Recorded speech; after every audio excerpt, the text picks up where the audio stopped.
Hello friends, welcome to my channel Tamu's kitchen and blog. મિત્રો, આજે આપણે ખીચડીયા ચોખામાંથી એકદમ સરસ અને હેલ્ધી નાસ્તો બનાવીશું. તો આમ તો લગભગ ઘણા બધા ચોખામાંથી આપણે નાસ્તો બનાવતા હોઈએ છીએ, પણ એ બધા જ ચોખા પાલિશ કરેલા હોય છે, જ્યારે ખીચડીયા ચોખા છે એ પાલિશ કરેલા હોતા નથી. એટલા માટે તે ખીચડીયા ચોખા હેલ્ધી ખૂબ જ હોય છે અને પચવામાં પણ એકદમ સરળ હોય છે. અને આપણે આ 1 કપ ચોખામાંથી ખૂબ જ હેલ્ધી અને ટેસ્ટી એવો નાસ્તો બનાવીને તૈયાર કરીશું. તો નાસ્તો બનાવવા માટે આપણે જોઈશે 1 કપ જેટલા ખીચડીયા ચોખા, કે જેને આપણે પાલિશ કર્યા વગરના ચોખા પણ કહીએ છીએ. તો અહીંયા 1 કપ જેટલા ચોખા છે એને મેં 2 કલાક અગાઉ પલાળી દીધેલા છે. તો અહીંયા ચોખાને આપણે 2 થી 3 કલાક પલાળી રાખવાના છે. અને જો તમારી પાસે સમય હોય અને તમારે મોર્નિંગમાં નાસ્તો બનાવવો હોય તો તમે રાત્રે પણ પલાળી શકો છો. તો આ રીતે ચોખાને પલાળ્યા પછી આપણે એકદમ સારી રીતે ધોઈ લઈએ. તો અહીંયા તમે જોઈ શકો છો કે ચોખા છે એ સારી રીતે પલળી ગયા છે. તો આ રીતે કરશો તો ખ્યાલ આવી જશે, ચોખો તરત તૂટી જશે. હવે ચોખાને આપણે ખૂબ સારા પાણીથી ધોઈ લઈએ. તો આ જુઓ, ચોખાને એકદમ સારી રીતે ધોઈ લીધા છે. તો ચોખાની અંદર આપણે બિલકુલ પાણી રહેવા દેવાનું નથી, અને જો થોડું ઘણું પાણી પણ અંદર રહી ગયું હોય તો આપણે એને કાઢી લેવાનું છે. હવે એક મિક્સિંગ જારની અંદર આપણે ચોખાને ટ્રાન્સફર કરીશું. તો અહીંયા જારની અંદર જ્યારે ચોખા ટ્રાન્સફર કરીએ ત્યારે એના અંદર વધારાનું બિલકુલ પાણી ન જાય એનો આપણે ખ્યાલ રાખીશું. હવે મિશ્રણ બનાવવા માટે આપણે અહીંયા દહીં લેશું. તો અહીં આપણે 1 વાટકી ભરીને ચોખા લીધા છે, તો અડધી વાટકી ભરીને દહીં લેશું. તો દહીં તમારે ખાટું કે મોળું કોઈ પણ દહીં હોય તે ચાલશે, અને ખાટું હશે તો રેસીપી એકદમ સરસ બનશે. તો અહીંયા અડધી વાટકી જે દહીં લીધું છે એને જારમાં ટ્રાન્સફર કરી દેશું. 2 થી 3 આવા લીલા મરચાના કટકા એડ કરીશું. 1 અડધો ઇંચ જેટલો આદુનો કટકો છે એને પણ એડ કરીશું, અને સ્વાદ પ્રમાણે મીઠું એડ કરીશું. હવે આપણે મિક્સર જારને બંધ કરી અને ગ્રાઇન્ડ કરી લઈએ. તો અહીંયા જુઓ, ચોખાને પીસેલું આપણું મિશ્રણ તૈયાર છે. તો અહીંયાની કન્સિસ્ટન્સી ચેક કરીએ તો તમે જોઈ શકો છો આ રીતે રિબન ટાઈપ નીચે પડે છે, અને આપણે આવી જ કન્સિસ્ટન્સી રાખવાની છે. જરૂર પડે તો પછી પાણી ઉમેરીશું. તૈયાર કરેલું બેટર છે એને એક મિક્સિંગ બાઉલની અંદર કાઢી લઈએ. તો અહીંયા તમે એની કન્સિસ્ટન્સી જોઈ શકો છો, એકદમ રિબન ટાઈપ છે એ બનીને તૈયાર થયું છે. અને આપણે આ જ કન્સિસ્ટન્સીમાં બેટર બનાવવાનું છે. આ પછી હવે અહીંયા મેં લીધો છે રવો. તો અહીંયા તમે મિત્રો માપનો ખાસ ખ્યાલ રાખજો કે અહીંયા આપણે 1 કપ ચોખા લીધા હતા, અડધો કપ છે એમાં દહીં નાખ્યું છે, અને અહીંયા અડધા કરતાં પણ ઓછા કપ જેટલો હું રવો એડ કરું છું. તો આ રીતે તમે થોડું માપનું ધ્યાન રાખશો તો આપણી રેસીપી ખૂબ જ સરસ બનીને તૈયાર થશે.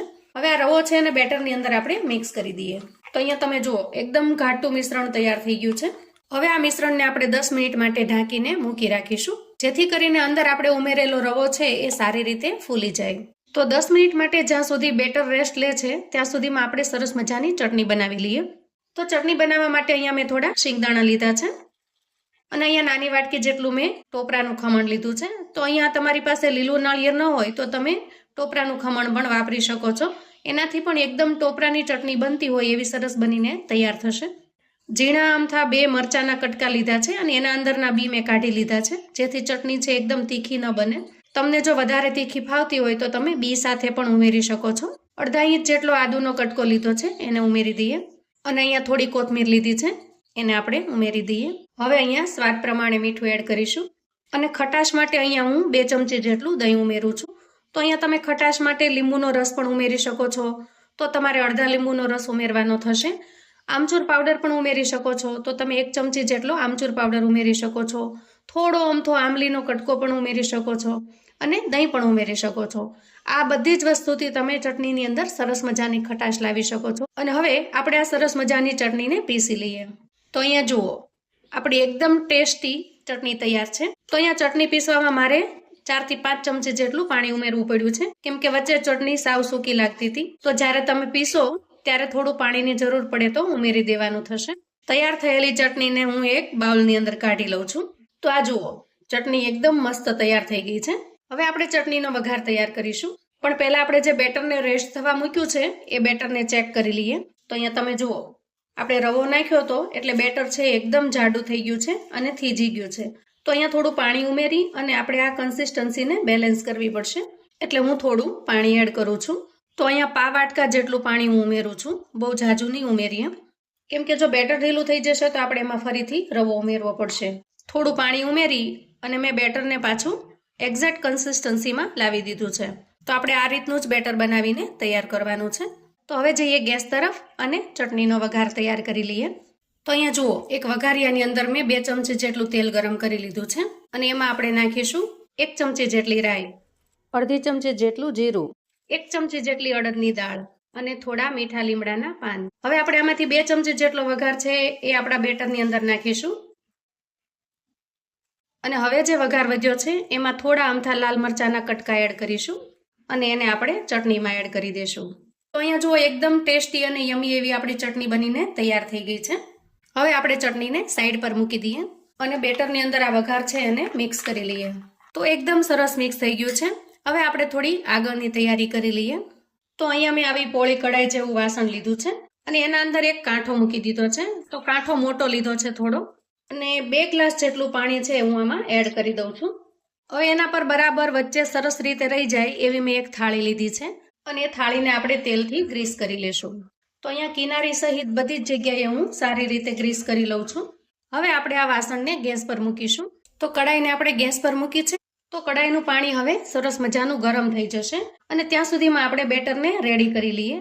તો અહીંયા મેં ઈનો લીધો છે અને ઈનોનું એક પેકેટ છે એ હું આ મિશ્રણની અંદર નાખું છું. થોડું અમથું પાણી નાખીને આપણે એને એક્ટિવેટ કરી લઈએ અને સારી રીતે મિક્સ કરી લઈએ. અને હવે સહેજ પણ વાર લગાડ્યા વગર આપણે ગેસ તરફ જઈએ. તો અહીંયા ગેસ ઉપર જે વાસણ મૂક્યું છે એમાં પાણી સરસ ગરમ થઈ ગયું છે.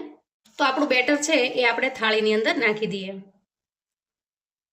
તો આ રીતે તમે ગરમ પાણી થતું હોય ત્યારે જ બેટરને નાખશો તો એકદમ જાળીદાર અને ફૂલો ફૂલો નાસ્તો બનીને તૈયાર થશે. અને ઢાંકણ ઢાંકી મીડિયમ ફ્લેમ ઉપર આપણે 12 થી 15 મિનિટ સુધી થવા દઈએ. તો અહીંયા અંદાજે 12 મિનિટ જેવો સમય થયો છે અને ગેસની ફ્લેમને હું બંધ કરી લઉં છું અને ઢાંકણ ખોલીને આપણે ચેક કરી લઈએ. આપણો નાસ્તો દેખાવમાં જ એકદમ મસ્ત દેખાઈ રહ્યો છે. હું અહીંયા ટૂથપીકની મદદથી ચેક કરી લઉં છું. તો જુઓ, કશું જ આવતું નથી અને આપણો નાસ્તો સરસ બફાઈ ગયો છે. હવે પ્લેટને આપણે લઈ લઈએ અને ઠરવા દઈએ. તો અહીં આપણો સુપર સ્પંજ એવો નાસ્તો બનીને તૈયાર થઈ ગયો છે અને હવે હું એને કટ કરી લઈશ. તો મિત્રો, એકદમ હેલ્ધી અને ખૂબ જ ટેસ્ટી બનીને તૈયાર થાય છે. વળી તમારે આની અંદર તેલનો બિલકુલ ઉપયોગ કરવાનો થશે નહીં. એટલે તમે જો ઓઇલ ફ્રી ખાવાનું પસંદ કરતા હશો તો આ નાસ્તો તમારા માટે બેસ્ટ રહેશે. પચવામાં એકદમ હલકો ફૂલકો અને ખાતા જ સરસ પેટ ભરાઈ જાય એવો બનીને તૈયાર થાય છે. તો આજે નાસ્તાને હું થોડો યુનિક રીતે કટ કરું છું. આ રીતે કટ કરીને આપશો તો બાળકોને બહુ મજા આવશે, કેમ કે બાળકોને નવા નવા શેપની અંદર નાસ્તો ખાવો ખૂબ જ ગમતો હોય છે. તો અહીંયા આપણે પીસને કટ કરી લીધા છે અને હવે નાસ્તાને આપણે પ્લેટમાંથી બહાર કાઢી લેશું. તો તમે જોઈ શકો છો, એકદમ આરામથી અને સહેલાઈથી નાસ્તો બહાર આવી જાય છે. અને તમે જુઓ મિત્રો, જાળી કેટલી સરસ બનીને તૈયાર થઈ છે અંદર અને એકદમ ફ્લફી બનીને તૈયાર થયો છે. તો આ નાસ્તાને તમે વઘારીને એન્જોય કરી શકો છો અથવા તો આવી રીતે પ્લેન પણ એન્જોય કરી શકો છો.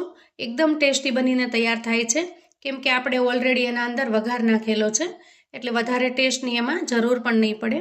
એકદમ ટેસ્ટી અને સુપર સ્પોન્જી એવો આપણો નાસ્તો બનીને તૈયાર થઈ ગયો છે.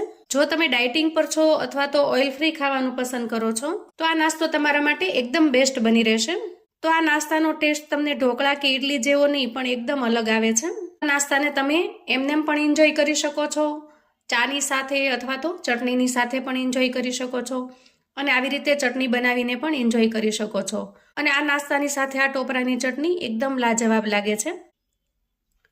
એકદમ ટેસ્ટી અને સુપર સ્પોન્જી એવા નાસ્તાની રેસિપી તમને કેવી લાગી છે? અને જો ગમી હોય મિત્રો તો ચોક્કસથી એક લાઈક કરી દેજો.